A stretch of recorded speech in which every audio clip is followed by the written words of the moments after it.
नमस्कार दोस्तों, आज की कहानी है ज्योतिष का एक दिन, जो मालगुडी डेज से ली गई है, जिसके लेखक R.K. नारायण हैं। ठीक दोपहर के समय अपना थैला फैला था और ज्योतिष की दुकान लगा था। दर्जन पर कौड़ियां, कपड़े का चौकोर टुकड़ा जिस पर कई रहस्यमयी रेखाएं खींची थी, एक नोटबुक, ताड़पत्रों की एक किताब, उसके माथे पर बहुत सी विभूत और थोड़ा सा सिंदूर लगा होता और आंखों से एक तिरछी चमक, यह देखने के लिए कि ग्राहक उसकी तरफ आ रहे हैं या नहीं। लेकिन सीधे साधे लोग इसे देवी शक्ति मानकर भरोसे का अनुभव करते। उसकी आंखों की शक्ति चेहरे पर सबसे ऊपर लगी होने के कारण भी बढ़ जाती। ऊपर माथे पर प्रभावी तिलक और नीचे कानों तक फैली बड़ी काली मूंछों के बीच दमकती दो आंखें। किसी अल्प बुद्धि के लिए भी इस तरह सजी आंखें बड़ी कारगर सिद्ध होती। प्रभाव जमाने के लिए वह सर पर गेरे रंग का पगड़ी भी पहनता। यह रंग हमेशा सफलता प्रदान करता था। लोग उसकी तरफ इस तरह आकर्षित होते जैसे फूलों पर मक्खियां गिरती हैं। टाउन हॉल के पार्क से लगे रास्ते पर इस इमली के एक विशाल वृक्ष की दूर दूर तक फैली टहनियों की छाया में विराजमान होता। यह एक ऐसी जगह थी जहां सवेरे से देर रात तक लोगों की गुजरती रहती। सकरी लंबी सड़क पर दोनों तरफ तरह तरह की छोटी दुकानें लगी होती।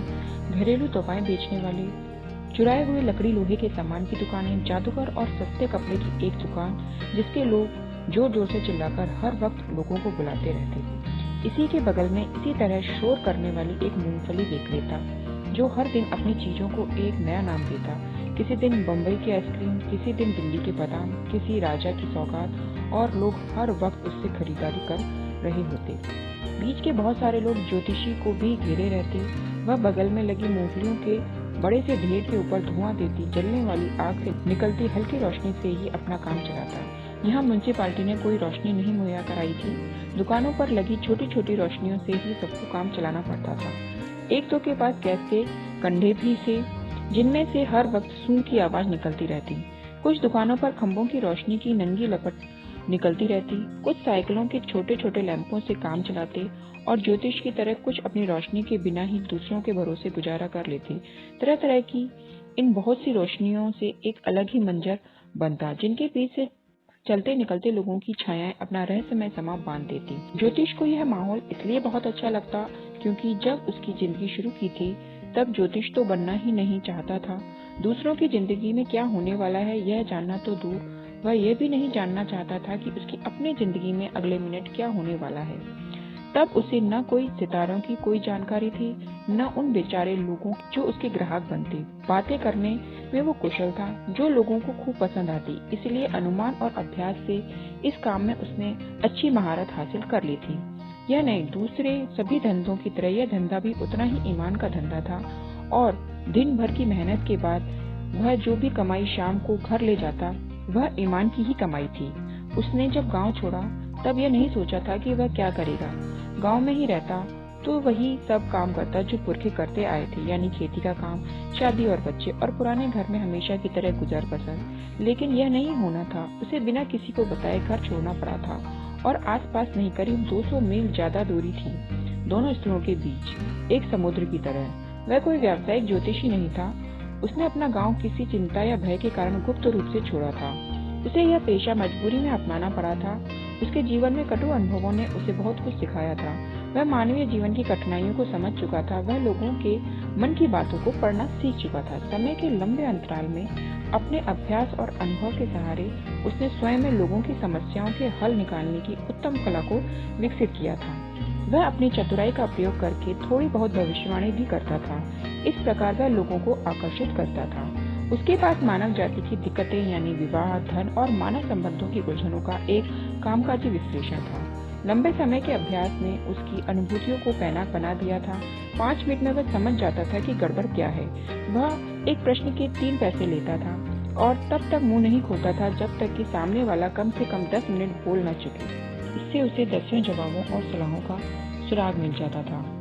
जब वह सामने बैठे व्यक्ति से कहता कि तुम्हें अपनी मेहनत को सफल नहीं मिल रहा है तो 10 में से 9 व्यक्ति सहमत ही होते थे। या वह पूछता क्या तुम्हारे परिवार में कोई औरत है, चाहे दूर के रिश्ते में, जो तुमसे बैर रखती हो, या फिर वह उस व्यक्ति के स्वभाव का विश्लेषण पेश कर देता।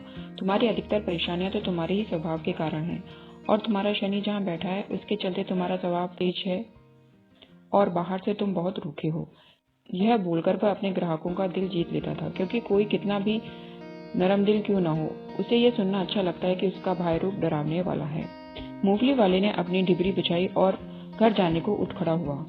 कहीं से हरी रोशनी का एक कतरा ज्योतिषी के सामने की जमीन पर पड़ा।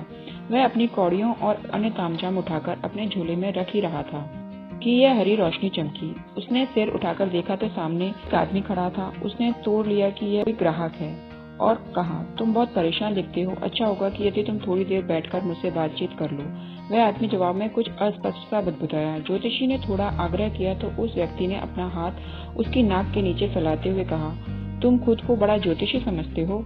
ज्योतिषी को लगा कि वह एक चुनौती है। उसने हरी रोशनी की तरफ अपनी हथेली घुमाते हुए कहा, तुम्हारा स्वभाव ही ऐसा है। वह आदमी ने कहा, बकवास बंद करो, तुम काम की बात बताओ। हमारा ज्योतिषी मित्र थोड़ा चिढ़ गया। मैं एक सवाल में सिर्फ 3 पैसे लेता हूँ और जवाब ऐसा होगा कि तुम्हारे पैसे वसूल हो जाएंगे। यह सुनकर उस आदमी ने अपना हाथ खींचा और एक आना निकालकर उसकी ओर उछालकर बोला, मुझे कुछ सवाल पूछना है। यदि मैंने साबित कर दिया कि तुम झांसा दे रहे हो तो तुम एक आना ब्याज समेत लगाओगे, और यदि तुम्हें मेरे जवाब संतोषजनक लगे तो क्या तुम मुझे 5 रुपए दोगे? नहीं तो क्या 8 आने दोगे? ठीक है, मगर शर्त यह होगी कि यदि तुम्हारे जवाब गलत निकले तो तुम मुझे दोगुना पैसा दोगे। अजनबी ने कहा।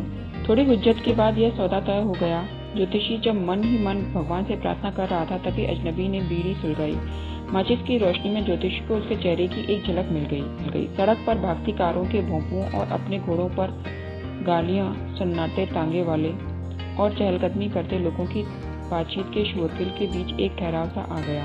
अजनबी बैठ गया, अपनी बीड़ी के कश खींचकर धुआं छोड़ते हुए काफी निडरता पूर्वक बैठ गया। ज्योतिषी काफी बेचैन हो उठा। उसने कहा, ये लो तुम्हारा एक आना वापस। मैं ऐसी चुनौतियों का आदी नहीं हूँ, वैसे भी मुझे देर हो रही है। यह कहते हुए उसने सामान बांधने की तैयारी शुरू कर दी, मगर अजनबी ने उसकी कलाई पकड़कर कहा, अब तुम बच नहीं सकते, मैं तो यहाँ से गुजर रहा था, तुमने ही मुझे रोक लिया था। उसकी पकड़ में ज्योतिषी कांपने लगा। उसकी आवाज कमजोर पड़ गई। आज मुझे छोड़ दो, मैं तुमसे कल बात करूंगा। मगर अजनबी ने अपनी हथेली उसके सामने फैलाकर कहा, चुनौती तो चुनौती है, चलो बताओ। ज्योतिषी का मुंह सूखने लगा। उसने कहना शुरू किया, एक औरत है। अजनबी ने कहा, चुप रहो, मैं ये नहीं सुनना चाहता। क्या मैं अपनी तलाश में सफल रहूंगा? इस सवाल का जवाब दो और बचाओ, वरना मैं तुम्हें तब तक नहीं जाने दूंगा जब तक कि तुम अपना सारा पैसा मुझे नहीं दे देते। ज्योतिषी ने कुछ मंत्र वगैरह पढ़े और हिम्मत जुटाकर बोला, ठीक है, मैं बताता हूँ, पर यदि मेरी बात तुम्हें ठीक लगी तो क्या तुम मुझे 1 रुपया दोगे? वरना मैं मुंह नहीं खोलूंगा, तुम जो चाहे करना। एक वाले की बात अजनबी मान गया। ज्योतिषी ने कहा, तुम्हें एक बार मरा जानकर छोड़ दिया गया था, क्या मैं सही कह रहा हूँ? और बताओ, एक बार तुम्हें चाकू लगा था? ज्योतिषी ने कहा, ठीक बताया। अजनबी ने सीने पर निशान दिखाते हुए कहा, आगे? और फिर तुम्हें पास के खेत के कुएं में फेंक दिया गया था, तुम्हें मरा जानकर छोड़ दिया गया था। यदि वहां से गुजरते कुछ लोगों ने संयोग से उस कुएं में न झांका होता तो मैं तो मर ही गया होता। अजनबी ने आश्चर्य और उत्साह से बताया। फिर उसने मुट्ठी भींचते हुए पूछा, मैं उसे खोजने कहाँ जाऊँ? दूसरी दुनिया में? ज्योतिषी ने जवाब दिया, वह तो एक दूर के शहर में 4 महीने पहले मर गया, अब वह तुम्हें कभी नहीं दिखेगा। यह सुनकर अजनबी घुर्राया। ज्योतिषी ने अपनी बात जारी रखी, गुरु नायक, उसने पुकारा, तुम मेरा नाम जानते हो? अजनबी हक्का बक्का था, मैं तो बाकी सारी बातें भी जानता हूँ गुरु नायक। अब मेरी बात ध्यान से सुनो। इस शहर से तुम्हारा गांव उत्तर दिशा में 2 दिन चलने पर आता है। अगली गाड़ी लेकर लौट। यदि तुम घर से बाहर रुके तो मैं देख रहा हूँ कि तुम्हारी जान को फिर से एक बार खतरा है। उसने चुटकी भर बबूत निकालकर अजनबी की ओर बढ़ाई। इसे अपने सर पर लगाकर घर पर लौट जाओ, फिर कभी दक्षिण दिशा की ओर यात्रा न करना, शतायु भव। मैं फिर से घर क्यों छोड़ूंगा? सोचते हुए अजनबी ने कहा, मैं तो कभी कभार घर से निकलता था ताकि उसे खोजकर उसका गला घोंटकर खत्म कर दूं। उसने निराश होकर कहा, वह मेरे हाथ से बच निकला था, मुझे उम्मीद है कि वह बुरी मौत मरा होगा। हाँ, ज्योतिषी ने कहा, वह एक बस के नीचे कुचल गया था। यह सुनकर अजनबी के चेहरे पर संतुष्टि के भाव आ गए। जब ज्योतिषी ने अपना तामझाम समेटकर झोले में रखा तब तक वह जगह पूरी तरह निर्जन हो चुकी थी। हरी रोशनी भी गुल हो गई थी और चारों ओर खूब अंधेरा और खामोशी थी। मुट्ठी भर सिक्के ज्योतिषी को देकर अजनबी भी रात के अंधेरे में गुम हो गया था। ज्योतिषी लगभग आधी रात गए घर पहुंचा। उसकी पत्नी दरवाजे पर ही राह देख रही थी। उसने देरी का कारण पूछा। ज्योतिषी ने सारे सिक्के उसकी तरफ उछालते हुए कहा, गिनो इन्हें, एक आदमी ने दिए हैं। पत्नी ने सिक्के निकालकर गिने और कहा, 12.5 आने। वह बहुत खुश थी। मैं कल थोड़ा गुड़ और नारियल खरीद पाऊंगी। बच्ची कितने दिनों से मिठाई मांग रही थी। कल मैं उसके लिए अच्छी सी चीज बनाऊंगी। सुअर के बच्चे ने मुझे ठग लिया। उसने 1 रुपए का वादा किया था, ज्योतिषी बोल उठा। पत्नी ने उसकी ओर देखा और पूछा, क्या हुआ, तुम परेशान क्यों हो? कुछ नहीं। खाना खाने के बाद चारपाई पर बैठकर उसने पत्नी को बताया, जानती हो, आज मेरे सिर से एक बड़ा बोझ उतर गया। इतने साल मैं सोचता रहा कि मेरे हाथ एक आदमी के खून से सने हैं, इसलिए मैं घर से भाग गया था। भागकर यहाँ आया और तुमसे विवाह किया। वह आदमी जिंदा है। वह सत्ते में थे। तुमने हत्या की कोशिश की थी। हाँ, गांव में, जब मैं एक नादान छोकरा था। एक दिन हमने शराब पी, जुआ खेला और बुरी तरह झगड़ने लगे। पर अब इस बारे में क्यों सोचें। चलो सोने का वक्त हो गया, जमाई लेते हुए उसने कहा और चारपाई पर पसर गया। Thanks for watching.